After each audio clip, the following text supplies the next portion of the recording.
إن الله وملائكته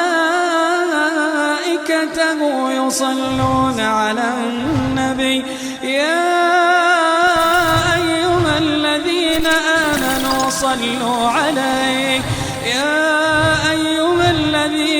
آمنوا صلوا عليه وسلموا تسليما.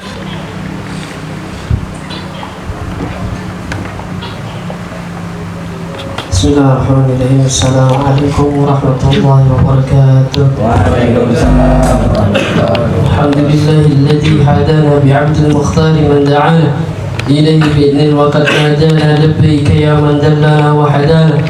Shalla 'alaika Allahu barika alladzi bika ya mushaffa'u khassana wa habana. Alhamdulillah, segala puji bagi Allah Subhanahu wa taala karena kita mendapatkan kekuatan, hidayah serta taufik dari Allah Subhanahu wa taala bisa duduk di malam hari ini di dalam majlis yang begitu mulia. Alhamdulillah, hada ni'mal azim. Ini nikmat yang begitu luar biasa, yang begitu agung di sisi Allah Subhanahu wa taala. Apakah nikmat ini ada bandingannya daripada dunia dan seisinya? Maka tidak ada. Sayyid Salim putra Al-Habib Umar bin Hafid di dalam ceramahnya beliau mengutip hadirnya kita di dalam majlis ini adalah sesuatu yang begitu agung di hadapan Allah Subhanahu wa taala. Kenapa? Karena mendekatkan diri kita kepada Allah dan mengenalkan diri kita kepada Allah Subhanahu wa taala. Namun sebaliknya, di antara jika ada orang yang begitu luar biasa, ia menuntut ilmu tapi ilmunya bukan karena Allah Subhanahu wa taala, li ghairillah, bukan karena Allah Subhanahu wa taala, maka sia-sia. Buat apa? Contohnya, ada seorang profesor belajar luar biasa sampai dia bisa terbang pergi ke bulan, astronot lah anggap. Tapi kita lihat, kalau ilmu itu tidak mendekatkan diri kita kepada Allah dan mengenalkan diri kita kepada Allah Subhanahu wa taala, buat apa? Oh, ini sesuatu yang modern, kemajuan di dalam dunia. At-taqaddum, at-tatawwur. Terus satu lagi profesor bikin dengan kekuatannya, adidaya negaranya, ia membuat bom nuklir. Coba kita bayangkan, bom nuklir apakah disebut dengan kemajuan di dalam dunia ini? Tidak. Maka sebaliknya kata akis, menghancurkan dunia. Terus bagaimana Habib? Ilmu yang begitu mulia di hadapan Allah Subhanahu wa taala adalah ilmu yang mendekatkan dan mengenalkan kita kepada Allah Subhanahu wa taala melalui apa yang sudah diajarkan oleh baginda Rasulullah sallallahu alaihi wasallam. Baik itu secara syariatnya, baik secara sunnah baginda Rasulullah sallallahu alaihi wasallam, menjaga adab-adab sunnah baginda Rasulullah sallallahu alaihi wasallam. Dan alhamdulillah kita diajarkan sama guru-guru kita sunnah dari hal-hal yang kecil, dari yang namanya minum air. Kemudian naik lagi ketika kita ingin menambahkan sunnah di dalam kehidupan kita, mulailah daripada yang kecil. Seperti contoh halnya siwak. Siwak kita anggap remeh, oh kecil. Tapi intabeh, jangan sampai kita meremehkan sunnah baginda Rasulullah sallallahu alaihi wasallam. Orang yang meremehkan, orang yang tidak punya adab sama sunnah baginda Rasulullah sallallahu alaihi wasallam, maka ia sama seperti halnya meremehkan baginda Rasulullah sallallahu alaihi wasallam. Siwak sesuatu yang begitu mulia.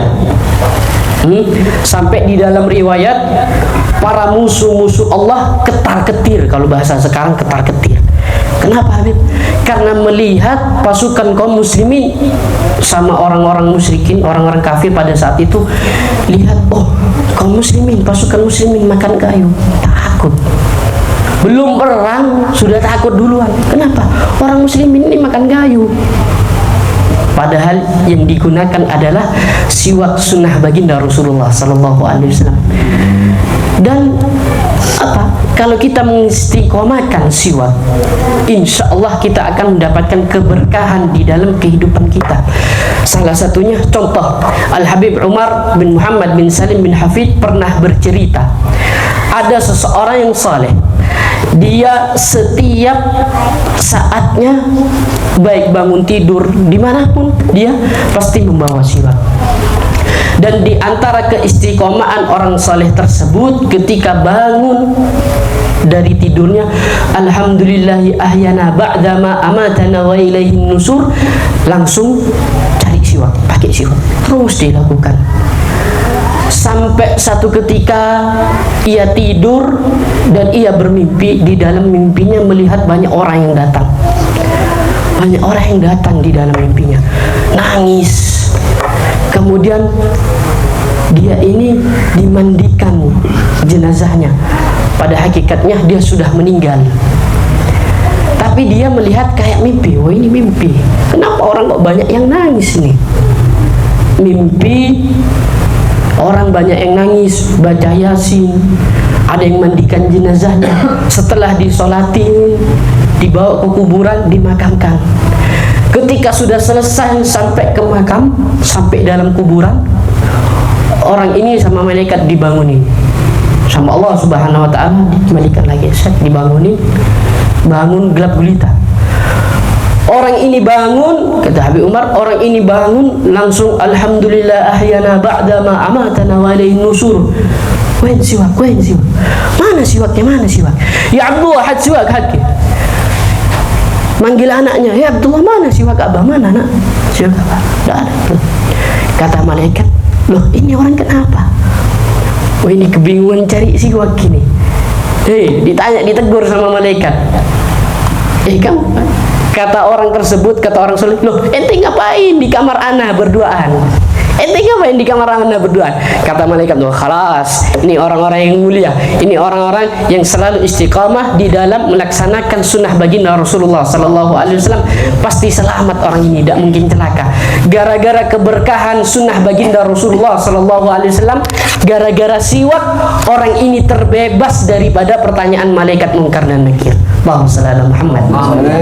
Khalas, tinggal sama malaikat nakir. Gara-gara siwak.